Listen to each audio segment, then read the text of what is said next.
Hi friends, welcome to my channel. ಎಲ್ಲರೂ ಹೇಗಿದ್ದೀರಾ? ಚೆನ್ನಾಗಿದ್ದೀರಾ ಅಂತ ಅಂದ್ಕೊಳ್ತೀನಿ. ಹಾಗೆ ನನ್ನ ಚಾನಲನ್ನು ಯಾರಾದರೂ ಮೊದಲಿಗೆ ನೋಡ್ತಾ ಇದ್ದರೆ ಪ್ಲೀಸ್ ಸಬ್ಸ್ಕ್ರೈಬ್ ಮಾಡಿ ನೋಡೋದನ್ನು ಮಾತ್ರ ಮರಿಬೇಡಿ. ಹಾಗೆ ಪಕ್ಕದಲ್ಲಿರುವ ಬೆಲ್ಲೈಕನ್ನ ಪ್ರೆಸ್ ಮಾಡಿ. ನಾನು ಹಾಕುವ ಎಲ್ಲ ವೀಡಿಯೋದ ನೋಟಿಫಿಕೇಷನ್ನ ನಿಮಗೆ ಬರುತ್ತೆ. ಆಗ ನನ್ನ ವೀಡಿಯೋವನ್ನು ನೀವು ನೋಡ್ಬೋದು. ಓಕೆ, ಇವತ್ತು ಏನಪ್ಪ ಇವಳು ಹೀಗೆ ತಿಂತ ವೀಡಿಯೋ ಮಾಡ್ತಾ ಇದ್ದಾಳೆ ಅಂತ ಅಂದ್ಕೊಂಡ್ರಾ? ಹೌದು, ತಿಂತಾ ಇದ್ದೀನಿ. ಏನು ಗೊತ್ತುಂಟಾ? ಒಂದು ಅದ್ಭುತವಾದ ಒಂದು ಪಲ್ಯ, ಮೊಳಕೆ ಕಾಳಿನ ಪಲ್ಯ. ಯಾವ ಕಾಳು ಅಂತ ನಾನು ಹೇಳ್ತೇನೆ. ಅದ್ಭುತ ಅಂದಲ್ಲಿ ಅದ್ಭುತ, ನಿಮ್ಮ ಆರೋಗ್ಯಕ್ಕೆ ಅಮೃತ ಅಂತ ಹೇಳ್ಬೋದು. ಆ ಒಂದು ಕಾಳು ಸೂಪರ್ ಆದ, ಟೇಸ್ಟ್ ಆದ, ಹಾಗೆ ನಮ್ಮ ಆರೋಗ್ಯವನ್ನು ಕಾಪಾಡುವಂಥ ಒಂದು ಕಾಳಿನ ಪಲ್ಯ, ಅದನ್ನು ತಿಂತಾ ಇದ್ದೇನೆ. ಇದು ತುಂಬ ಹೆಲ್ತ್ ಬೆನಿಫಿಟ್ಸನ್ನು ಕೊಡುತ್ತೆ. ಇದೇನು ಅಂತ ನೋಡಬೇಕಾ? ಬನ್ನಿ ತೋರಿಸ್ತೀನಿ. ನೋಡಿ, ಇದೇ ಕಾಳು. ಇದು ಏನು ಕಾಳು ಅಂತ ಯಾರಿಗಾದರೂ ಗೊತ್ತಾಯ್ತಾ? ಇದು ಮಡಕೆ ಕಾಳು ಅಂತ ಹೇಳ್ತಾರೆ. ಮಡಕೆ ಕಾಳು. ಬಟ್ ಈ ಕಾಳಿನ ಒಂದು ಪ್ರಯೋಜನ ತಿಳಿದರೆ ನಿಜವಾಗ್ಲೂ ನಿಮಗೆ ಆಶ್ಚರ್ಯ ಪಡ್ತೀರಾ. ತುಂಬಾ ಹೆಲ್ತ್ ಬೆನಿಫಿಟ್ಸ್ ಇದೆ ಇದರಲ್ಲಿ. ಇದು ಇದರಲ್ಲಿ ತುಂಬ ಒಂದು ಆರೋಗ್ಯದಕ್ಕೆ ತುಂಬಾ ಆರೋಗ್ಯದ ಒಂದು ಕಾಪಾಡುವಂಥ ಶಕ್ತಿ ಇದರಲ್ಲಿದೆ. ರೋಗ ನಿರೋಧಕ ಶಕ್ತಿಯನ್ನು ಹೆಚ್ಚುತ್ತದೆ ಈ ಕಾಳು ತಿನ್ನೋದ್ರಿಂದ. ಹಾಗೆ ಇದರಲ್ಲಿ ವಿಟಮಿನ್ ಬಿ ಅಂತೂ ಹೇರಳವಾಗಿದೆ. ಅಧಿಕ ರಕ್ತದ ಒತ್ತಡವನ್ನು ಕೂಡ ಇದು ನಿಯಂತ್ರಿಸುತ್ತೆ. ಹಾಗೆ ನಮ್ಮ ದೇಹದಲ್ಲಿರುವ ಕೆಟ್ಟ ಕೊಲೆಸ್ಟ್ರಾಲನ್ನು ಕೂಡ ಇದು ಉತ್ಪತ್ತಿ ಆಗಲಿಕ್ಕೆ ಆಗೋದಿಲ್ಲ. ಆ ರೀತಿಯ ಒಂದು ಕೆಲಸವನ್ನು ಇದು ಮಾಡುತ್ತೆ. ಹಾಗೆ ನಮ್ಮ ಎಲ್ಲರಿಗೂ ಇವಾಗ ಜಾಯಿಂಟ್ ಪೈನ್ ಆದ್ದರಿಂದ ಈ ಕಾಳು ತಿನ್ನೋದ್ರಿಂದ ಅದು ಬರೋದಿಲ್ಲ. ನಮ್ಮ ಮೂಳೆಗಳನ್ನು ಬಲಪಡಿಸುತ್ತೆ ಇದು. ಇದರಲ್ಲಿ ಕ್ಯಾಲ್ಶಿಯಮ್ಮು ಮತ್ತು ಪ್ರೋಟೀನ್ ಹೇರಳವಾಗಿರೋದ್ರಿಂದ ನಮ್ಮ ಕರುಳಿನ ಆರೋಗ್ಯವನ್ನು ಕೂಡ ಇದು ಕಾಪಾಡಿಕೊಳ್ಳುತ್ತೆ. ಇಷ್ಟೆಲ್ಲ ಹೆಲ್ತ್ ಬೆನಿಫಿಟ್ಸ್ ಇರುವಂಥ ಒಂದು ಕಾಳು ಅದು ಮೊಳಕೆ ಕಾಳು. ಅದನ್ನು ನಾನು ಹಿಂದಿನ ದಿನವೇ ನೆನೆ ಹಾಕಿ ಒಂದು ದಿನ ಅದನ್ನು ಬಟ್ಟೆಯಲ್ಲಿ ಕಟ್ಟಿ ಈ ರೀತಿ ಮೊಳಕೆ ಬರಿಸಿ ಇಟ್ಕೊಂಡಿದ್ದೇನೆ. ಈ ರೀತಿ ಮೊಳಕೆ ಬರಿಸಿ ತಿನ್ನೋದ್ರಿಂದ ನಮ್ಮ ಹೆಲ್ತ್ಗೆ ಇನ್ನೂ ಬೆನಿಫಿಟ್ ಜಾಸ್ತಿ ಸಿಗುತ್ತೆ. ಹಾಗಾಗಿ ಈ ರೀತಿ ನಾನು ಅದನ್ನು ಮೊಳಕೆ ಬರಿಸಿ ಇಟ್ಕೊಂಡಿದ್ದೇನೆ.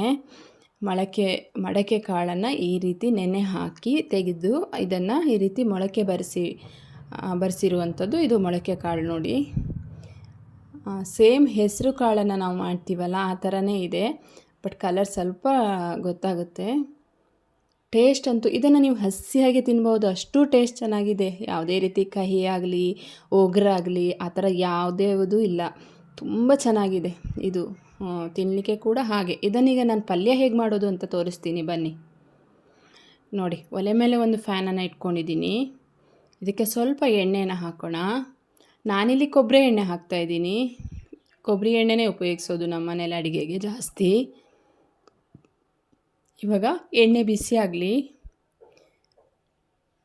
ನೋಡಿ, ಎಣ್ಣೆ ಬಿಸಿ ಆಗಿದೆ. ಈಗ ಸಾಸಿವೆ ಹಾಕ್ಕೊಳ್ಳೋಣ.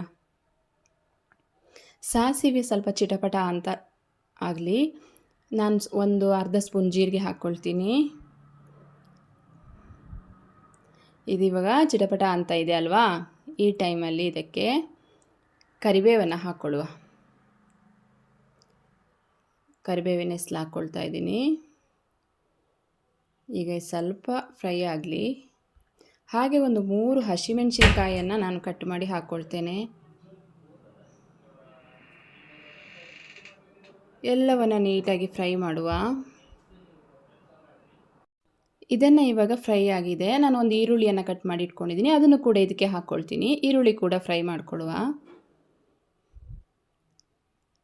ನಮ್ಮ ದಿನನಿತ್ಯ ಆಹಾರದಲ್ಲಿ ಸ್ವಲ್ಪ ಮೊಳಕೆ ಕಾಳನ್ನು ಕೂಡ ನಾವು ಆವಾಗವಾಗ ಆ್ಯಡ್ ಮಾಡ್ತಾ ಇರಬೇಕಲ್ವಾ? ಯಾಕಂದರೆ ನಮಗೆ ಇವಾಗ ಪ್ರೋಟೀನು ಹಾಗೆ ವಿಟಮಿನ್ ಬಿ ಎಲ್ಲವೂ ಕೂಡ ಬೇಕು. ನಮ್ಮ ದೇಹಕ್ಕೆ ಎಲ್ಲ ರೀತಿಯ ಪ್ರೋಟೀನ್ಗಳು ಬೇಕಲ್ವಾ?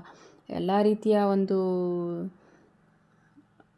ಶಕ್ತಿ ಬೇಕು ನಮ್ಮ ದೇಹಕ್ಕೆ ಅಂದಾಗ ನಾವು ಅದನ್ನೆಲ್ಲ ತಿನ್ನಲೇಬೇಕಾಗುತ್ತೆ.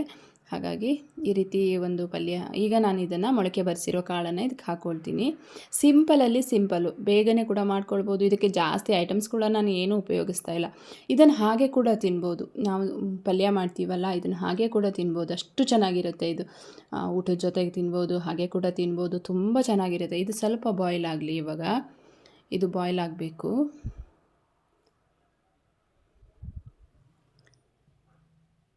ತುಂಬ ಚೆನ್ನಾಗಿರುತ್ತೆ.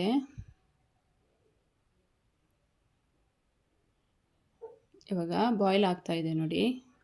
ನಾನು ಇದಕ್ಕೆ 1 ಕಪ್ಪು ತೆಂಗಿನ ತುರಿಯನ್ನು ಹಾಕ್ತೇನೆ. ತೆಂಗಿನ ತುರಿ ಹಾಕೋದ್ರಿಂದ ಟೇಸ್ಟು ಸಖತ್ತಾಗಿ ಬರುತ್ತೆ, ತುಂಬ ಚೆನ್ನಾಗಿರುತ್ತೆ.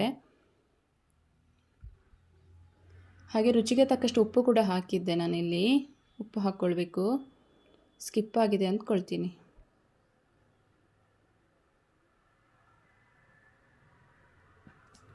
ಇವಾಗ ನೋಡಿ, ಇದು ಪಲ್ಯ ರೆಡಿಯಾಗಿದೆ. ಇವಾಗ ನಮ್ಮದು ಮಡಕೆ ಕಾಳನ್ನು ಮೊಳಕೆ ಬರಿಸಿ ಮಾಡಿರುವಂಥ ಪಲ್ಯ ಇದು ಇವಾಗ ರೆಡಿಯಾಗಿದೆ. ಆರೋಗ್ಯಕ್ಕೆ ಒಂದು ಅಮೃತ ಅಂತಲೇ ಹೇಳ್ಬೋದು ಈ ಪಲ್ಯ. ತುಂಬ ಚೆನ್ನಾಗಿರುತ್ತೆ, ತಿನ್ನಲಿಕ್ಕೆ ಕೂಡ ಮಕ್ಕಳಂತೂ ತುಂಬ ಇಷ್ಟಪಟ್ಕೊಂಡು ತಿಂತಾರೆ. ನೋಡಿದ್ರಲ್ವಾ? ಈ ವಿಡಿಯೋ ನಿಮಗೆ ಇಷ್ಟ ಆದರೆ ಒಂದು ಲೈಕ್ ಮಾಡೋದನ್ನು ಮಾತ್ರ ಮರಿಬೇಡಿ.